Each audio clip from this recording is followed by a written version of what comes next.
Okay, it sounds like it's live.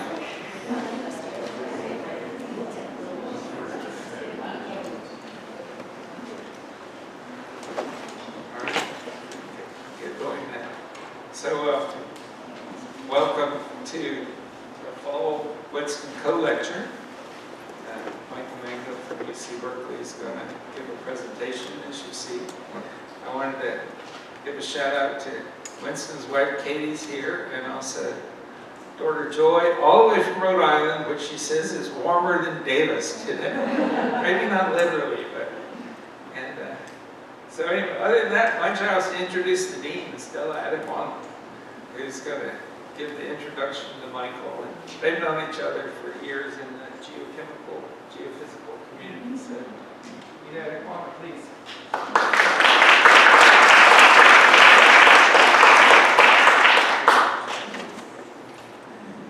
Good evening, everyone. I'm delighted to be here today. I'm just saying that because I was in Des Moines, Iowa, of all places, for Thanksgiving. My son lives there. Don't ask me what he's doing there. And they had a huge snowstorm, and nobody could leave Iowa.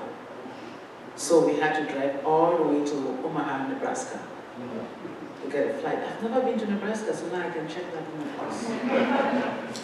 So thank you for being here this evening, and it's my pleasure to welcome Professor Michael Manga, a leading geoscientist and volcanologist, who is a distinguished professor in the Department of Earth and Planetary Science at the University of California, Berkeley, and I've known Michael for a very long time. We served together at the Board of Earth Sciences and Resources in the National Academy of Science.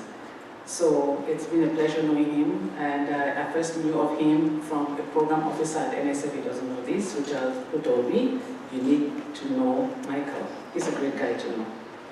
So I did that. So this lecture series really honors Winston Coe, the Dean Emeritus of Mathematical and Physical Sciences in the College of Letters and Science, and a distinguished professor in the Department of Physics and Astronomy. In 2013, Professor Coe retired after completing 2 terms as Dean of the former Division of Mathematical and Physical Sciences and 41 years on the faculty. That's amazing.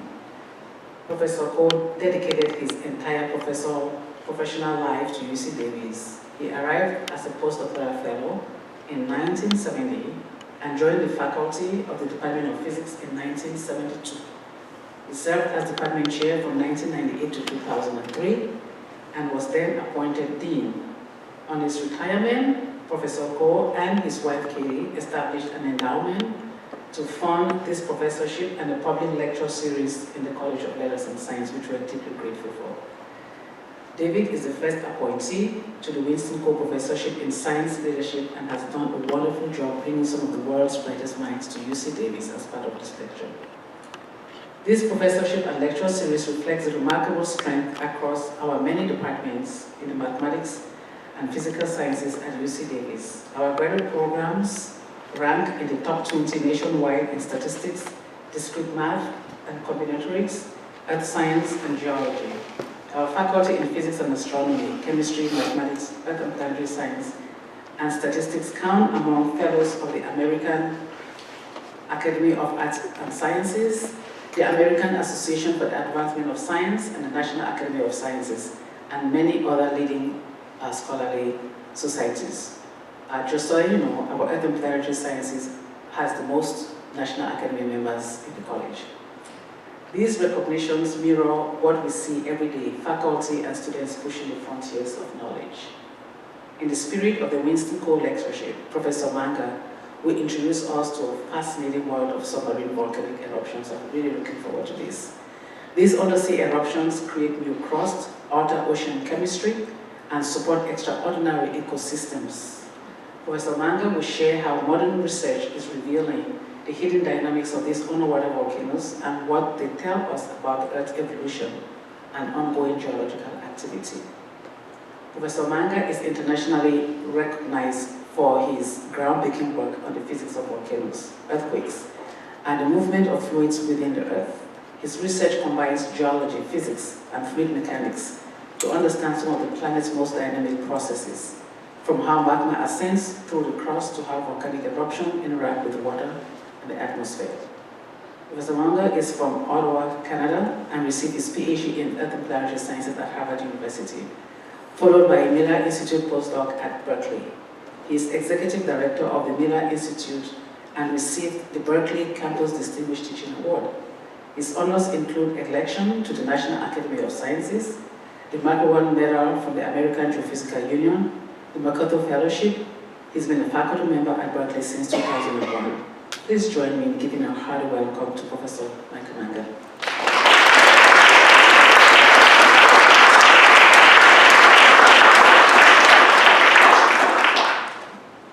Thank you, Estella, for the opportunity to visit today and share some of our recent and ongoing work. Thank you to the audience for joining me today, and the Winston Co-Professorship for making this possible. So as Estella mentioned, I study volcanoes on land, under the sea, and on other planets, why they exist, how they erupt, and some of the consequences of those eruptions. And today we'll be talking about volcanoes that erupt under the ocean. One of the central questions in volcano science is understanding why volcanoes erupt in so many different ways. To illustrate the nature of this question, we'll consider Mount St. Helens as an example.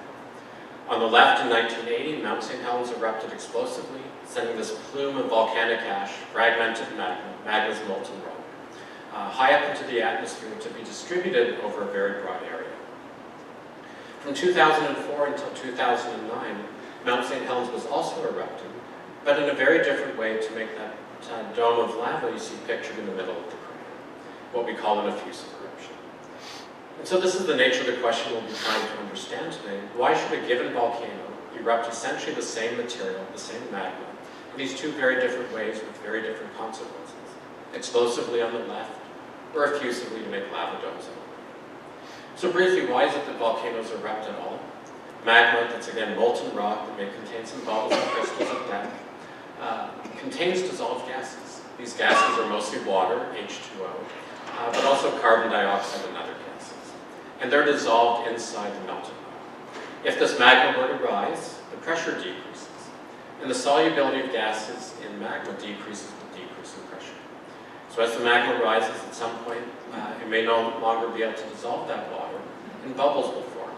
And if the magma keeps rising, the pressure decreases, and so the bubbles are going to grow because the solubility of gases decreases, and gases expand at lower pressure. And so as the magma starts flowing faster and faster, it may undergo a process we call fragmentation, where it breaks into small pieces. And it's these small pieces you see erupting explosively at Mount St. Helens on the far left. And so ultimately, understanding whether magma can fragment, how it fragments, and the fate of fragments controls the style of volcanic eruption, and hence the consequences of those eruptions as well. And so today we'll be looking at all these processes as they operate under the ocean. And please interrupt and ask any questions at any time. And I'm happy to sort of accommodate and adjust to those questions as we go. In 2012, the Havre submarine volcano, located in the Kermadec volcanic arc, on the left, just north of New Zealand, erupted, creating a raft of floating pumice. Pumice is volcanic rock full of bubbles. It's pictured on the right. Everything in gray is the raft of floating pumice with a 50-kilometer scale bar. And the pumice, the volcanic rock, erupted from this place labeled Point Pumice Source. And I brought two pieces around. And I also brought a container of water. Zero water, gave us water. I'm going to put one of them in water. And what's it going to do? And of course it had to float because I collected this in New Zealand. So it floated for years. And the other one will pass around. David, can you describe it for us? It's incredibly light, lighter than a, so it's a little like a sponge, but it's maybe even lighter than a sponge. Okay, so David said it looks like a sponge, it's lighter than a sponge, it's less dense than water, otherwise it wouldn't float. In fact, it is kind of like a sponge. It's a volcanic sponge, where the solid is volcanic glass that is cooled very quickly, and it's full of bubbles. How about the shape of the rock? It's kind of like a rock. Yeah, spoken like a chemist. Only a chemist can say that. How about the shape? Well, it's not a sphere. It's not a sphere. But let's see, it went through the hands of Max Rudolph, who's a distinguished geologist. How would you describe the shape? It was rounded. It was pretty rounded. And the reason it's rounded is these pieces of rock are floating on the ocean surface, jostling against each other and getting slowly abraded and rounded. In fact, the light blue you see in that over here, that's little bits of volcanic ash shed from the pieces of floating pumice settling through the water column, fertilizing the ocean. Despite being the largest submarine volcanic eruption since the year 1650, this eruption was not known to the volcanological community until a passenger in a commercial airplane saw the raft of floating pumice and contacted a volcanologist at the University of Queensland. I should explain actually why this volcano exists, and very briefly, the Pacific plate to the right is sinking underneath the Australian plate to the left. As that sinking plate goes into the earth, it's carrying with it water. You add water to rock, you lower the melting temperature of rock, and this produces volcanoes. And there's a chain of volcanoes that form what we call a volcanic arc, extending north from New Zealand, in the Kermadec Arc, and then further north in the Tonga Arc, that we'll talk about later on. Okay, so it turns out that most submarine eruptions are discovered by serendipity. On the left is a plot of the total number of submarine volcanic eruptions in the Smithsonian Global Volcanism Project database over the past 30 years. This amounts to less than one eruption per year. To put this in perspective, typically in any given year, about 100 different volcanoes erupt on land. So we're probably documenting something like 1 out of every 10 to the 3 submarine eruptions, despite all the technology we have at our disposal to monitor the Earth in all the various settings on Earth. In fact, a few years ago, with Carrie Cooper, the National Academies produced a report on volcanic eruptions and our ability to forecast them. And they identified 2 scientific grand challenges, one of which was to quantify the life cycles of volcanoes globally to overcome our biased understanding. And I would argue it's in the underwater realm where we have the least thorough understanding, the most biased record. The picture on the left shows a position of this raft of floating pumice over a 1-week time period. There's a 40-kilometer scale bar. Each color corresponds to a different day. And even after the first day after the eruption, shown in brownish color, the raft covered over 400 square kilometers of the ocean surface. And these floating rocks are more than curiosities. They get colonized by life on the right, and they can transport that life great distances. So there's several open questions about this eruption and submarine eruptions more generally. How much erupted? How fast did it erupt? What do deposits from these eruptions look like so that we can interpret the geological record? What was the style of volcanic eruption? We were introduced to this word style earlier when we talked about explosive eruptions that make big plumes and lava flows, effusive eruptions. Another important category will be what we call pyroclastic density currents, or in this figure, pyroclastic flow. Mixtures of ash and rock fragments that travel down the flanks of volcanoes. They travel fast and they travel very far. And then how did the pumice end up getting to the ocean surface from what we discovered was a vent 900 meters below the ocean surface? And the challenge in answering these questions is what you saw earlier were satellite images. And so we're able to secure funding from the US National Science Foundation to undertake the mapping, exploration, and sampling at Havre, the MESH expedition, on the Roger Revelle pictured in the upper right. There are 2 main components of this expedition. The remotely operated vehicle Jason on the left collected samples, and the autonomous underwater vehicle Sentry on the right collected high spatial resolution elevation of the ocean seafloor, what we call bathymetry. And it turns out that the eruption that made that raft of floating pumice was accompanied by the effusion of 14 new lava flows and lava domes, shown in red here. And what you're looking at is the edge of the caldera. Calderas are big craters produced when the ground collapses after eruptions, labeled A through B. One interesting and distinctive feature of the deposits from this eruption is a large field of giant pieces of pumice. The background image is the bathymetry, the elevation of the ground surface. And each of these bumps you see here is a single piece of pumice. Some examples are shown down here on the bottom. They're a couple meters across. And some of them get quite large in this silly animation. And I guess I should point out that volcanoes on land do not erupt pieces of pumice that are this big. These pieces of pumice are located between these 2 yellow lines, and they appear to originate from a vent that's now located underneath this lava flow or lava dome in the background. So already we know something about the history of this eruption. The eruption produced a raft of floating pumice, some of which sank to make the giant pumice on the seafloor, and then these lava flows and lava domes were extruded onto the seafloor. Just to give you a sense of how these expeditions run, a 1-minute animation video.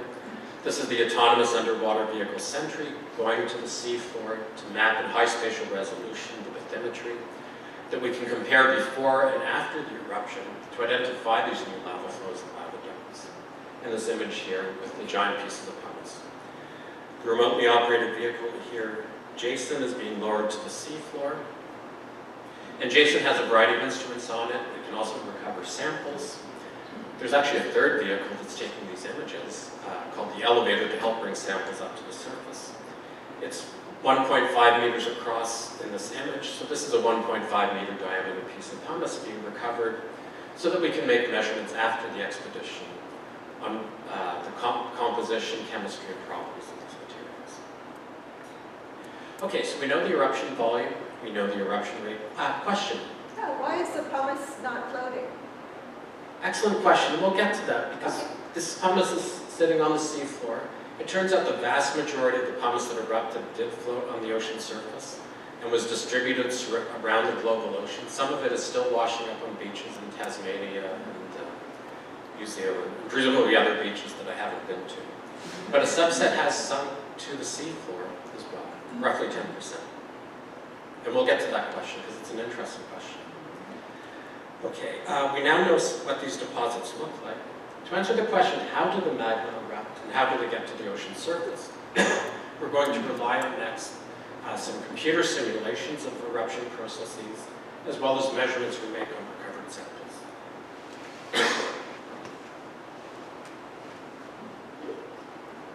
Sorry about that. So let me go back to this cartoon showing the processes that govern magma sent through the crust. What we're going to do now is trying to understand how these different processes interact with each other to give rise to different eruption styles. And so we're going to solve the equations for conservation of mass, momentum, and energy. And I decided not to put these in writing for you. For all the different processes you see illustrated here, including the loss of gas as magma rises to the surface. So earlier we mentioned that this process called fragmentation is really important. It's going to make the small fragments of magma that can erupt explosively.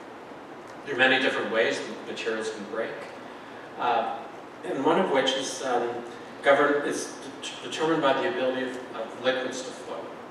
For a liquid to be able to flow, the molecules that make up that liquid have to be able to rearrange themselves as fast as you're trying to deform the liquid. If the molecules can't readjust their shape and position fast enough, the material can become brittle and it can break. And this is another process you might be familiar with. I brought a little piece of silly putty.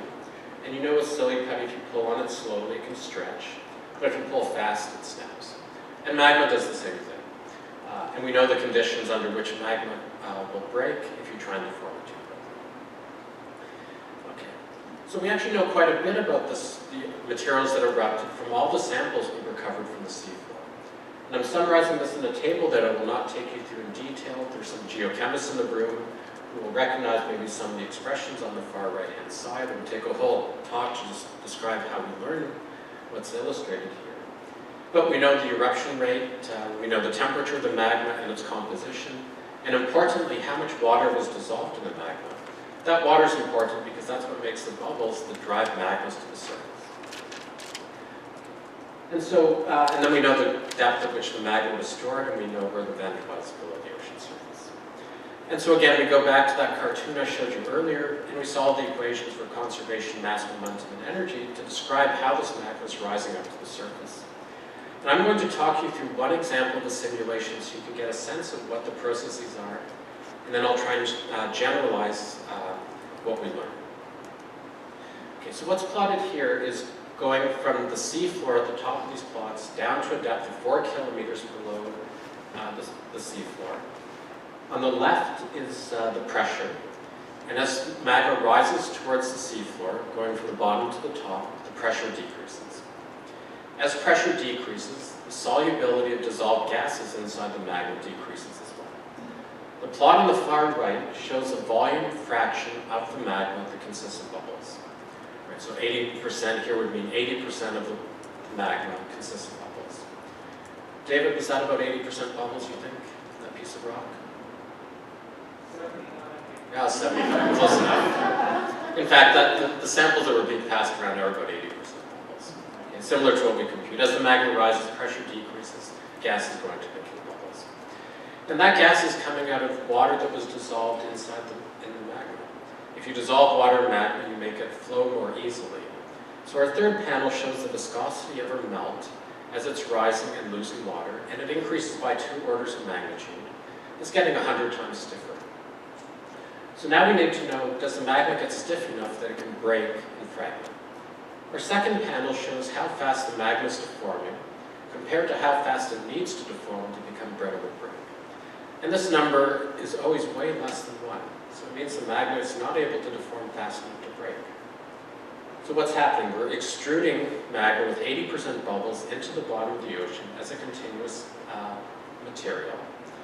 With 80% bubbles, you're less dense than the ocean.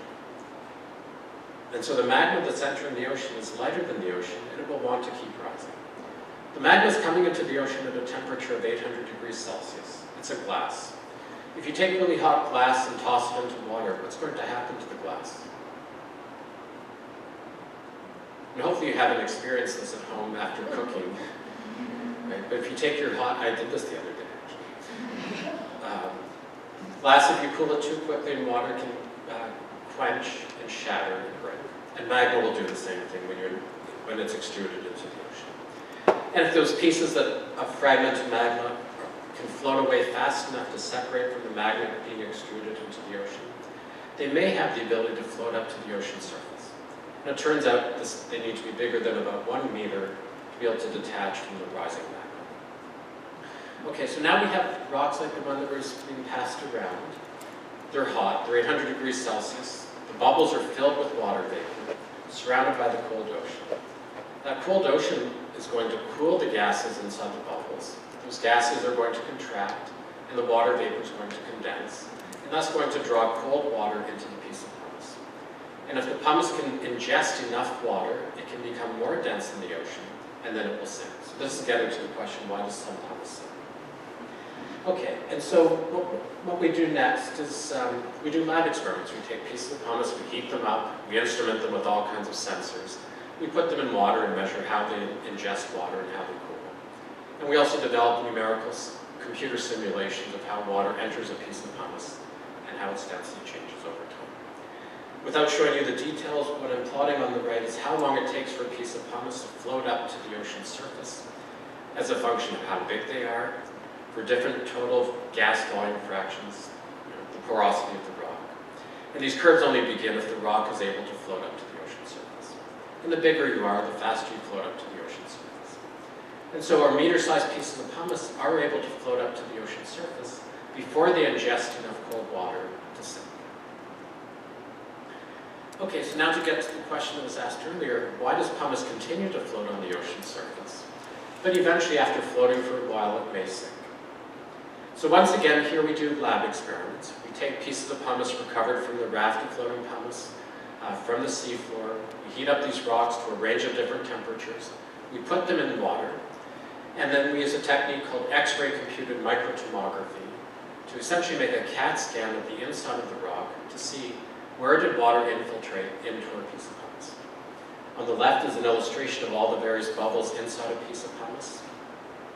The next 2 images show 2-dimensional slices through that 3-dimensional volume, where white is the volcanic glass surrounding the bubbles. Blue are places where water has infiltrated into the pore space, into the bubbles. And black are bubbles that remain filled with gas. And so for samples we collect from the raft in the middle, they have a lot of trapped gas. And that trapped gas enables the piece of pumice to flow. If the geometry of the pore space is just right, the water can infiltrate and flow into all the pore space, as you see on the far right from a piece of pumice collected from the seafloor. And then this piece of pumice becomes more dense in the ocean and will sink. And so why does some pumice float and others sink? If you can trap gas, you float. If you don't trap gas, you sink. It turns out there's 2 types of bubbles inside these pieces of pumice. On the left is another three-dimensional rendering of a piece of pumice. Gray is the volcanic glass. Dark blue is water that is infiltrated into the piece of pumice. And the light blue show completely isolated bubbles, completely surrounded by volcanic glass. And there's no way for water ever to get into those bubbles. On the far right is a rendering of just the isolated bubbles inside that rock. And if you have enough isolated bubbles inside a rock, a piece of pumice, it will float forever because there's no way for water to get into that pore space. So on the left now I'm plotting on the horizontal axis the total porosity of our volcanic rocks. On the vertical axis is a fraction of those bubbles that are interconnected to each other. And so for low on this plot, it means that there's a lot of isolated bubbles. And then there's a curvy black line on here. This separates pieces of pumice on the bottom that have enough isolated bubbles, they will float forever. They're unsinkable. And the points above this line, if they ingest enough water, they can sink. And it turns out some of the samples we collect from the raft have enough isolated bubbles that they, in principle, can float forever. But some pumice, for example, the ones up here on the top of the plot, will eventually sink. Why is it that they eventually sink? So again, we do lab experiments. These are very simple. You take a piece of pumice, like the experiment we started off today. You put it on water, and you measure how long it floats, or how long it takes to sink. And so this is plotted here, how long the piece of pumice floats as a function of the size of the piece of pumice. And you will notice that the bigger a piece of pumice is, the longer it floats. So inside that piece of floating pumice, there's gas inside the bubbles. It's encased in water inside the piece of pumice. Some of that gas can dissolve in the water and diffuse its way to the outside of the rock. And eventually the gas will be lost through a diffusion process. The gray bar that you see here shows the time scale it takes for gas to be lost from the piece of pumice by diffusion. And it seems to match pretty well the observations. And maybe last I'll point out that there's some points up here with the boxes that say class still floating. And I can confirm that as of yesterday afternoon, those rocks are still floating. Okay, so pumice can float on water if you trap enough gas, but eventually because of gas diffusion, if there's not enough isolated porosity, pieces of pumice can sink.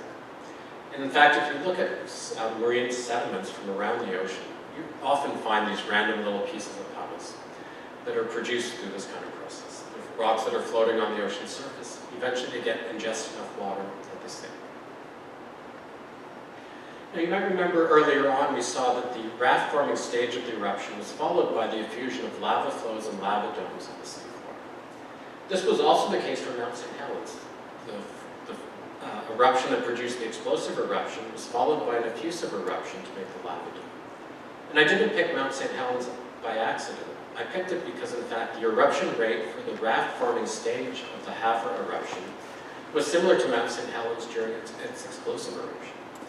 And the eruption that made the lava flows erupted magma at the same rate as the lava flows, lava domes at Mount St. Helens as well.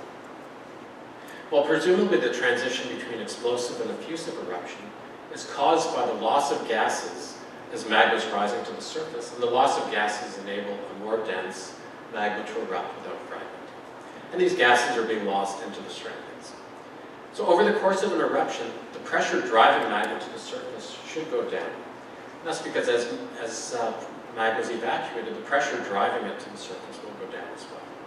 If the pressure driving magma to the surface goes down, it's going to rise more slowly. And the slower you rise, the more time there is for gases to be lost as the magma rises to the surface. And if you lose enough gases, you can erupt more dense magma in this case to make the lava domes. And in fact, if we look at the magmas that erupt, we can see a record of this in their textures. These are scanning electron microscope images of two pieces of magma with a 100 micron scale bar, micrometer scale bar, blacker bubbles, and on the left you can see the nice kind of rounded bubbles inside the pumice that erupted to make the raft. On the right is a sample collected from the lava dome. It has fewer bubbles, it has to be more dense than the ocean to stay on the seafloor. The bubbles are contorted because they're collapsing as gas is being lost. And shown in blue is a mineral cristobalite that precipitates out of fluids flowing through these lava dome. bearing witness to the large amounts of gases fluxing through these rocks. So I'm going to summarize what we learned, where all the numbers that you see here come from the numerical simulations of these eruption processes. During the raft forming stage of the eruption rate was high, so that very little gas was lost during ascent through the crust of whoops. Magma with 80% bubbles erupted at the bottom of the ocean. These magmas quenched in the ocean. Most of the magma that erupted floated up to the ocean surface. A small fraction sank to produce the field of giant pumice we see adjacent to the volcanic vent. Over time, the eruption rate went down so that there's enough gas lost to the surroundings to erupt more dense magma to make the lava domes and lava flows that we see on the seafloor. And last, these gases that are being lost to the surroundings carry with them whatever elements like to partition into vapor, into these fluids, rather than being dissolved in the magma. And this is how we form many of our ore deposits connected to volcanoes. Jim? Yeah, you mentioned earlier that you got the pressure of the magma changing from melting filters. Why have so many crystals in your specimen? There are definitely crystals. Not in this particular one. There are a couple little oxides here, but they're definitely crystals. And in the lava domes, there's some crystals. Crystallinity is very low, though. Yeah. But there are definitely lots of melted regions. Yeah, so very briefly, crystals, big crystals, will trap little bits of melt, and sometimes those little bits of melt will have vapor. And those are we think are pristine, maybe modified in some ways, but largely sampling melt at depth and record conditions of the magma before it was erupted in the seafloor. Okay, so we argue that magma is not fragmenting in the conduit, instead by quenching in the ocean. If the fragments are big enough, they can float up to the ocean surface, and they will float if they can trap enough gas, and they can float for a long time. And the transition to making effusive eruptions occurs because of the loss of gas during ascent. These kinds of raft-forming eruptions are not exactly that uncommon. On average, they're occurring sort of once every year or so. Here's an example encountered by a sailing vessel shortly after the eruption. You can see it stretches off to the horizon. This was a much smaller eruption than the Havre eruption we just talked about. It was 2 orders of magnitude smaller. But because that sailing vessel encountered it very soon after the eruption, we got very nice fresh samples. And this is a vent located in the Tonga Arc, so a little bit north of the Kermadec Arc that we were talking about earlier, from a much more shallow vent. A few images from this eruption, with 2-kilometer scale bars shown in orange in each panel. Satellite images captured the initial bursting of the eruption, steam bubble under the ocean surface in the inset, and the condensed water vapor making this cloud above the vent. In light blue in the right is little bits of volcanic ash produced by abrasion of the pieces of floating pumice that are fertilized, settling through the ocean and fertilizing the ocean. These pumice rafts have really interesting wispy shapes, and eventually they do wash up on beaches. We can track the position of these rafts of floating pumice using satellite imagery. On the top is the position with different colors. Every one day after the eruption, the vent is located at where the stars, where the triangle is shown, and on the bottom over a 1-month time period. And there's a 20-kilometer scale bar at the top and a 50-kilometer scale bar at the bottom. The ability to track the position of rafts is useful because we can compare their transport over the ocean surface with models that account for ocean currents and wind speed. And then we can use these models to forecast where these pumice rafts are going to go. And so we can do this for this eruption. The figure on the top shows in color the amount of pieces of pumice that we expect to pass over different parts of the ocean surface integrated over time. And on the bottom in the color, how long it takes for pumice to get to different positions on the surface of the ocean. And sure enough, almost exactly 2 years after this eruption, as forecast, pumice was reported washing up on the Great Barrier Reef in northern Australia. So I guess one of the points of this presentation is that volcanism that occurs under the ocean leaves its record on the seafloor. And so the best way to study and learn about submarine volcanic eruptions, or volcanic eruptions that occur next to the ocean, is to go to the bottom of the ocean and look at the record of those eruptions. One way to do this is by drilling, coring, and recovering samples from the seafloor. In this case, International Ocean Discovery Program Expedition 398 on the JOIDES resolution pictured here went to the South Aegean volcanic arc in the Mediterranean to study the volcanic history of both the submarine eruptions and the eruptions from some of the islands in the Aegean. The ship is pictured here in the middle of Santorini caldera. This is the caldera, the collapsed surface feature, produced by one of the largest eruptions our species has lived through, the Minoan eruption 3,600 years ago. And so this whole circular basin you see here is the ground where the ground collapsed after the eruption.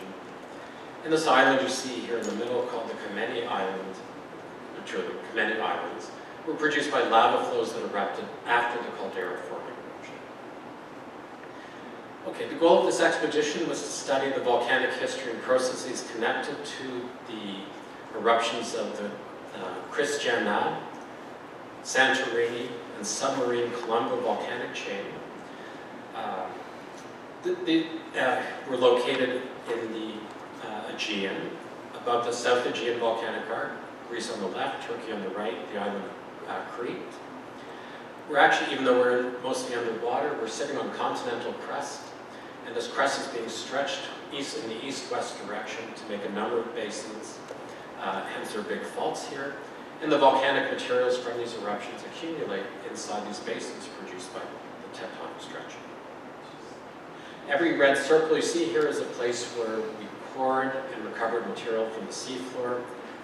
On the left is an example of some of the pumice that was recovered. These holes tell you about a specific location and allow us to determine the age and the composition of what erupted, as well as the texture. To complement these point measurements, we also have access to two-dimensional images of what the subsurface looks like, obtained by seismic surveys. And each one of these red lines you see in the lower right is a seismic survey that was done that allows us to connect the spatial observations to the to the point measurements from core.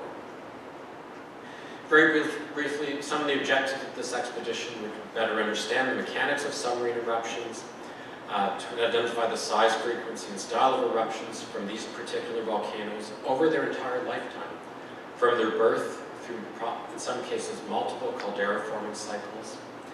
Here we go back 5 million years to a time period called the Mycenaean, when the Mediterranean Ocean dried up. This also includes the time period we call the Pleistocene, when we had ice ages. And so sea level fluctuated up and down by more than 100 meters.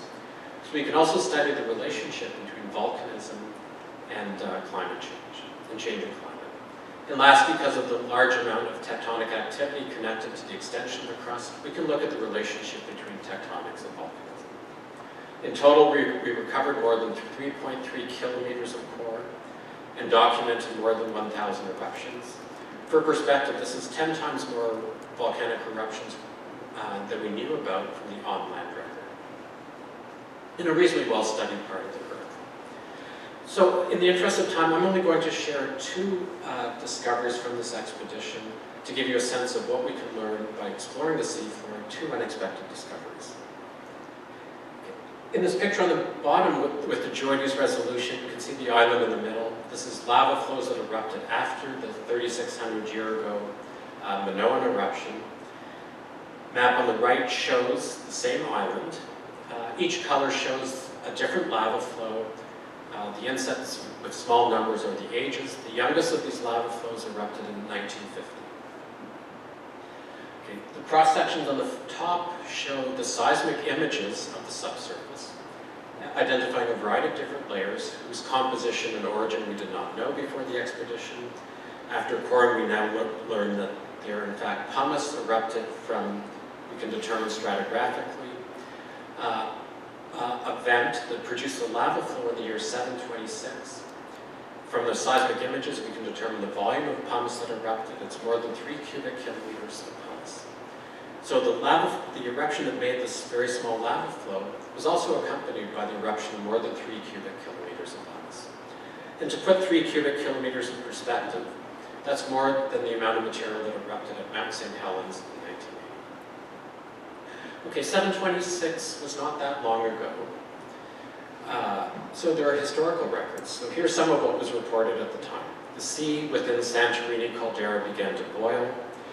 Large pumice blocks were ejected in such quantity that they covered the sea over an immense area. Emperor Leo was not the happiest.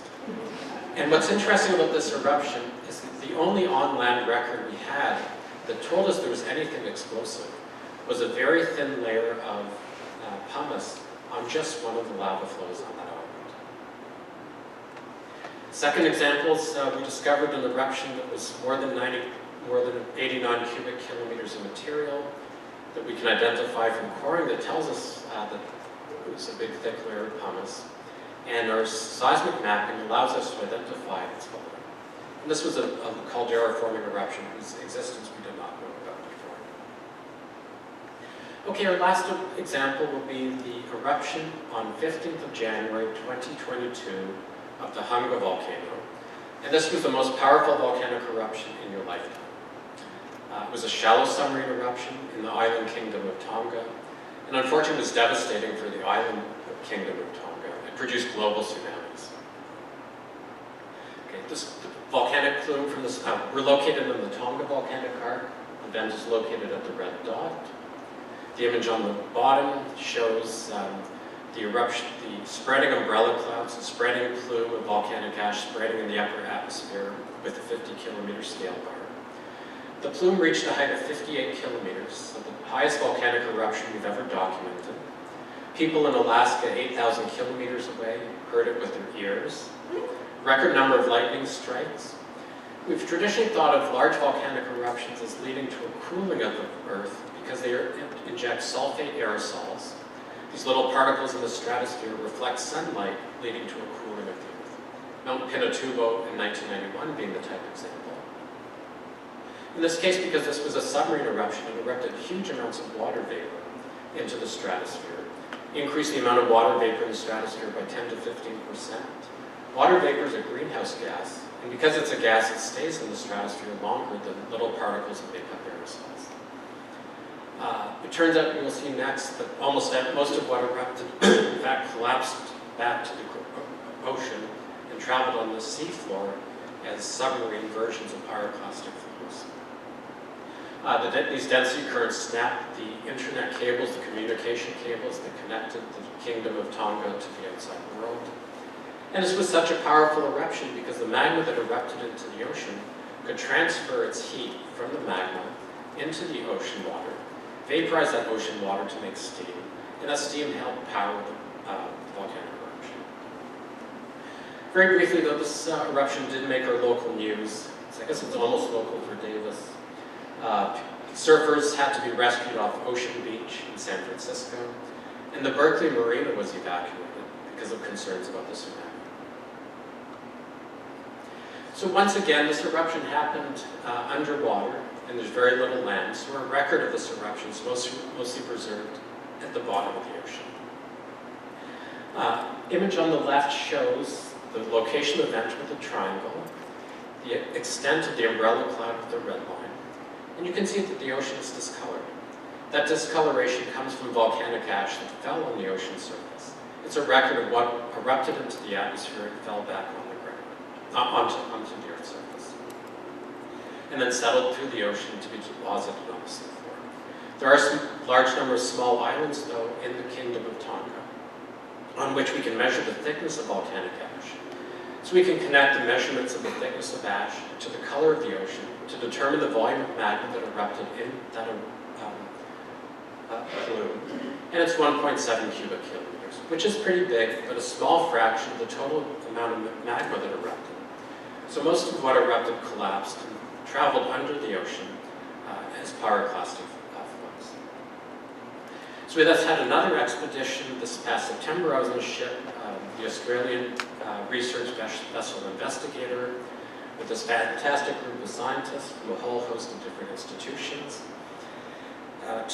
Not the best acronym, I suppose, for the expedition, but it was to study the eruption destruction and seafloor ecosystem recovery from a very large explosive eruption.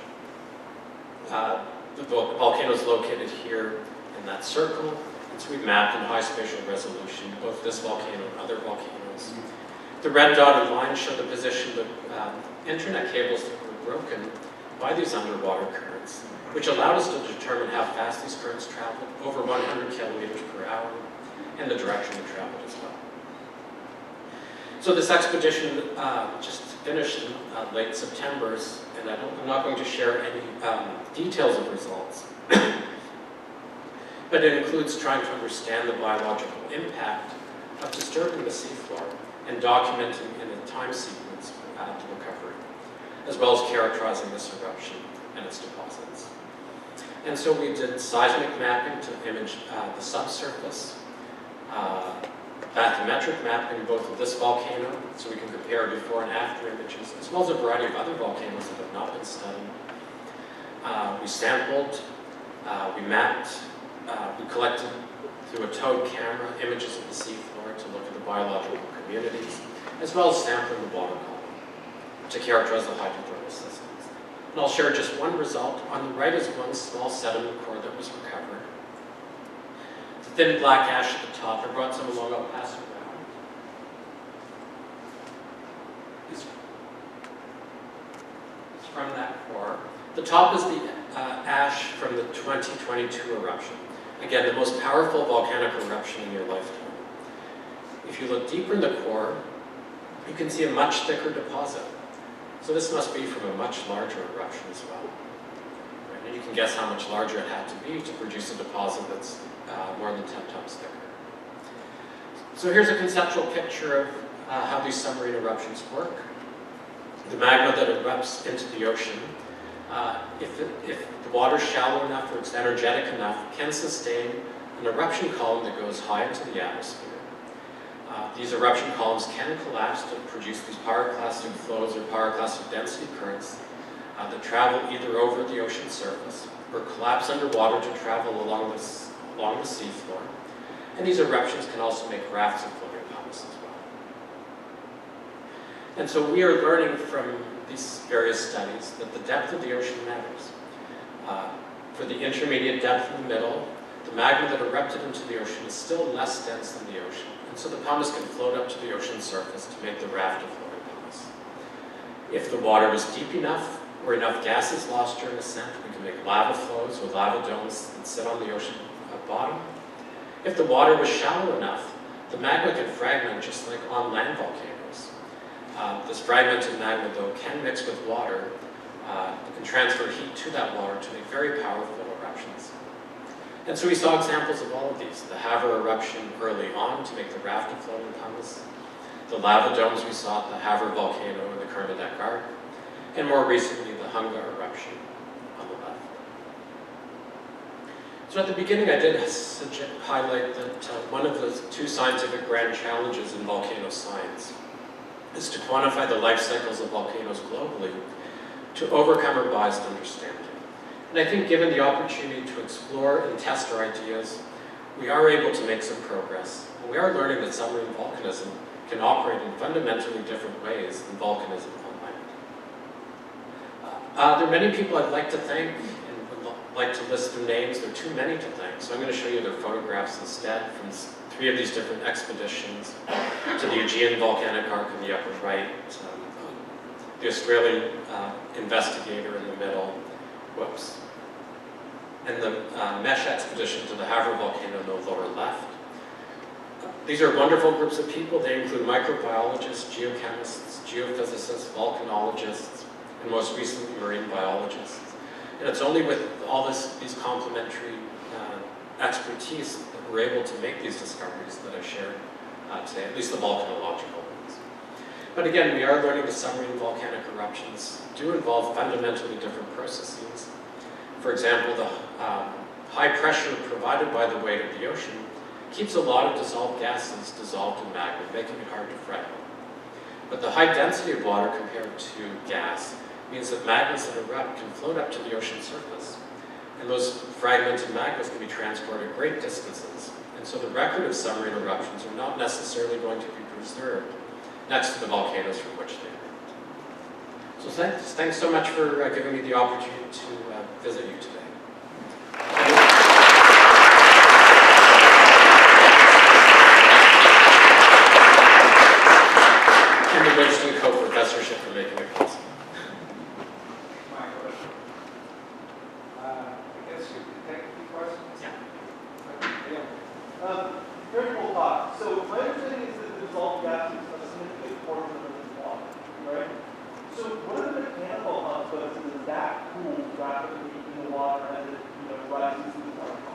be able to park the vacuum inside those pores at some point, or? Okay, so I'll take you through a journey of this. It is mostly water vapor that's filling these bubbles. 6% of the magma at depth is water. Mole percent, that's a lot. Jim Watkins can tell me exactly how much that is. It's probably like 40% mole percent water though. Some very large fraction of the magma, the melt is water. There's also some CO2. And so at great pressures, it's going to be a supercritical fluid. Once you get in the water column, it'll be a water vapor. And so as it cools, it contracts. But right now, those bubbles will have probably little droplets of water plus a very low density of water vapor inside. And probably some CO2 as well. And then the magma, you asked, is now surrounded by water. Some of that water from the outside is going to hydrate the glass slowly over time. But these are these are young enough eruptions that the glass is still pretty pristine. I remember you telling me that you were going to work with Palestine to do NMR and what's in the bubbles. Is that right? I have not done any NMR. To know what gas is, but other people, I think maybe Jim and others here have done some work on the gases inside these bubbles.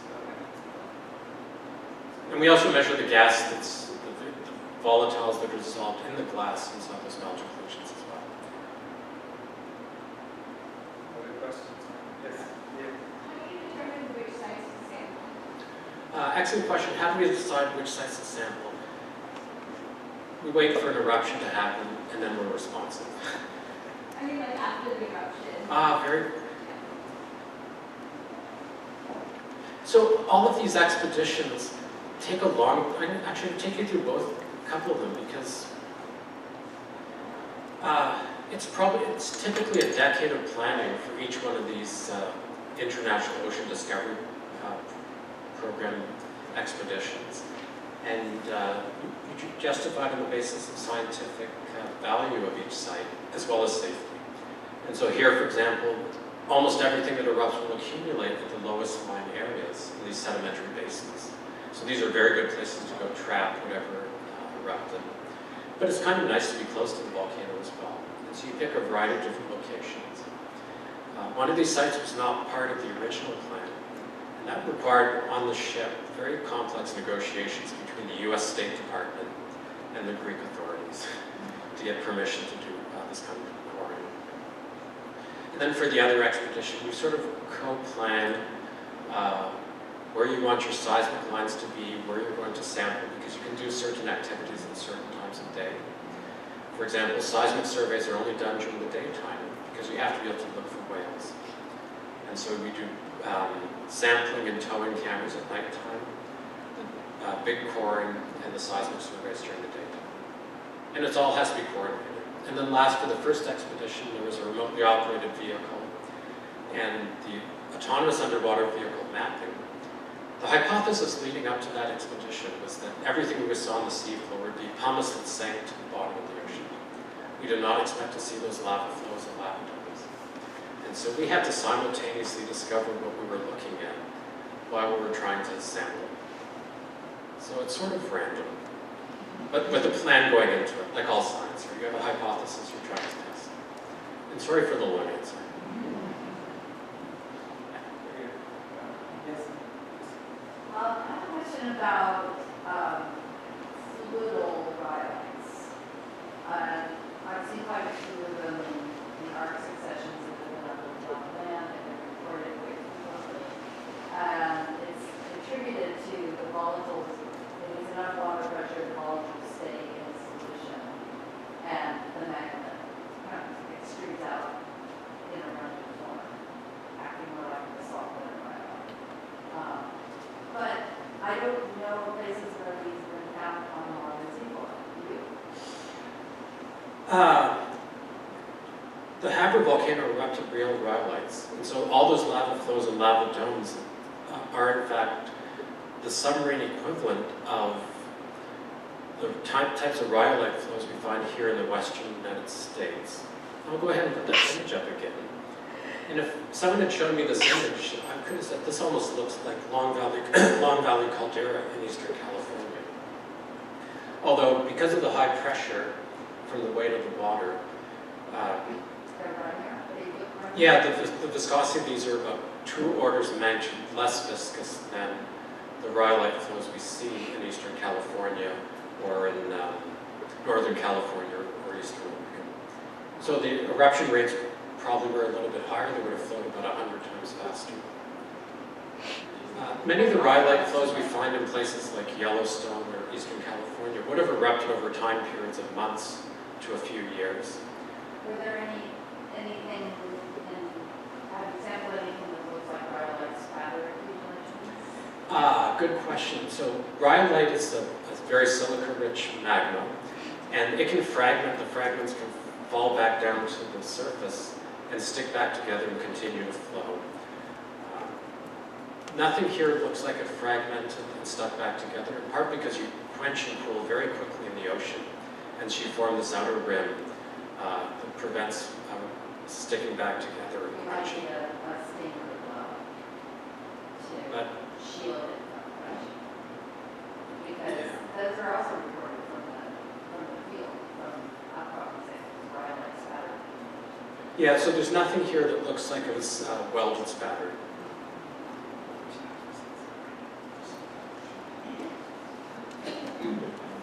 Yeah.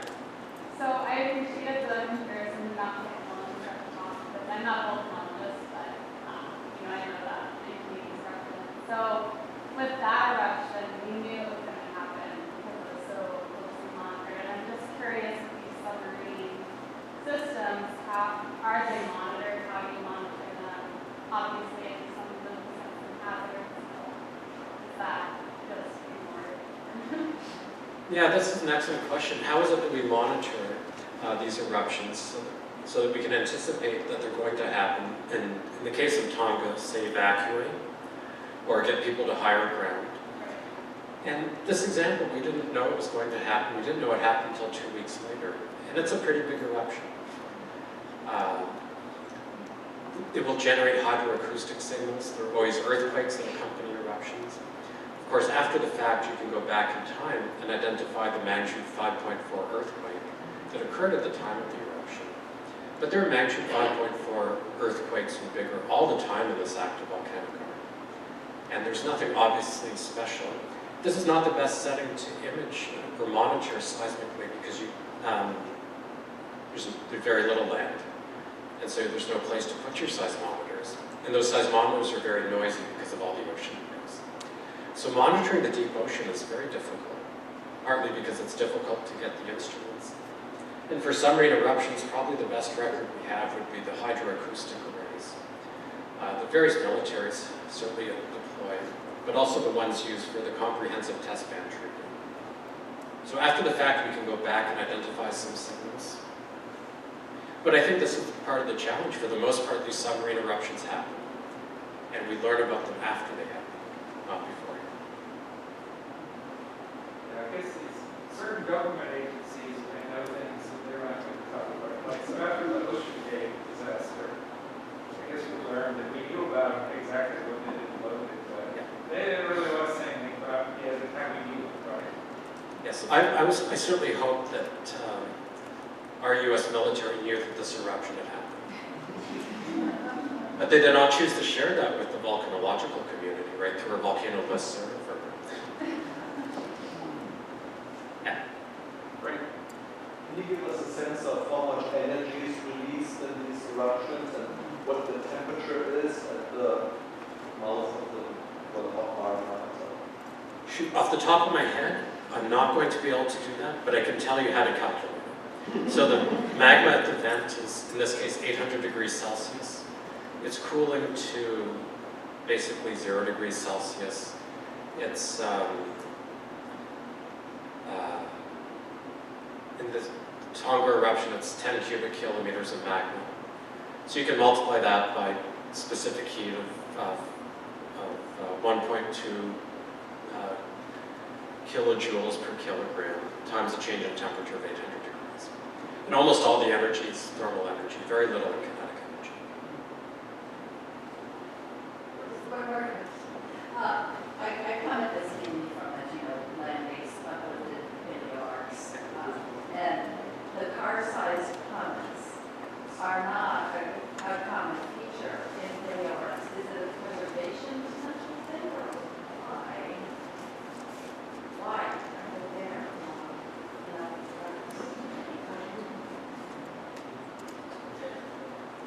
It's a good question why we don't see more of these preserved. There are descriptions of meter-sized pieces of pumice in places like Australia that I've seen, in Spain. But they will, over time, get broken up. I think that's part of it, is that they're not very well preserved. They're sitting on the seafloor, but somehow they're breaking down in place. Because they're not getting moved around. Yeah, these are too big to get transported, for sure. I mean, one thing that was interesting about the expedition we just went on to the Tonga crater is the crater itself is completely full of ash still suspended in the water column 2 years later. And we could not see the ocean bottom until we were within 80 centimeters of the bottom of the ocean. So that's a visibility that's worse than any snowstorm that I've been in. And as Estella mentioned, I grew up in Ottawa, in Canada. So there's a lot of volcanic ash suspended in the water column still because it's so fine-grained. Stella? My question was about the most recent Submarine seismic crisis. I'm just wondering why we might not develop this. Yeah, so earlier this year in 2025, there was a seismic crisis, a lot of seismicity located near the Colombo volcanic chain over here where my pointer is. Colombo is the site of the last pretty big-sized submarine eruption. It was a submarine volcano, so very similar to the Havre eruption that we just looked at. If you want to get a sense of what that would have been like, it would have been very analogous. And so the interpretation of the seismic crisis is that it was an injection of a dike. A dike is an intrusion of magma underground that propagated in the north-south direction. And most magma, in fact, never reaches Earth's surface. Probably globally, on average, 10% of magma reaches the ocean surface, so 90% never erupts. And some people will call those failed eruptions. But a different way of thinking about a volcano is that it's a successful intrusion. Well, maybe one last question before the reception. Is there any volcanoes that will erupt soon that you know? In any given year, something like 100 different volcanoes erupt. Under the ocean, probably should be more than that. Although we're documenting very few. Right now, there are probably 20-ish different volcanoes erupting as we speak. Mount Kilauea in Hawaii is having a very spectacular sequence of eruptions. They call them episodes now. Episode 37 just happened. They happen every sort of 5-ish days. Absolutely spectacular viewing from the live cams. So when it happens, I would recommend putting it on your screen and just staring at it. It's beautiful.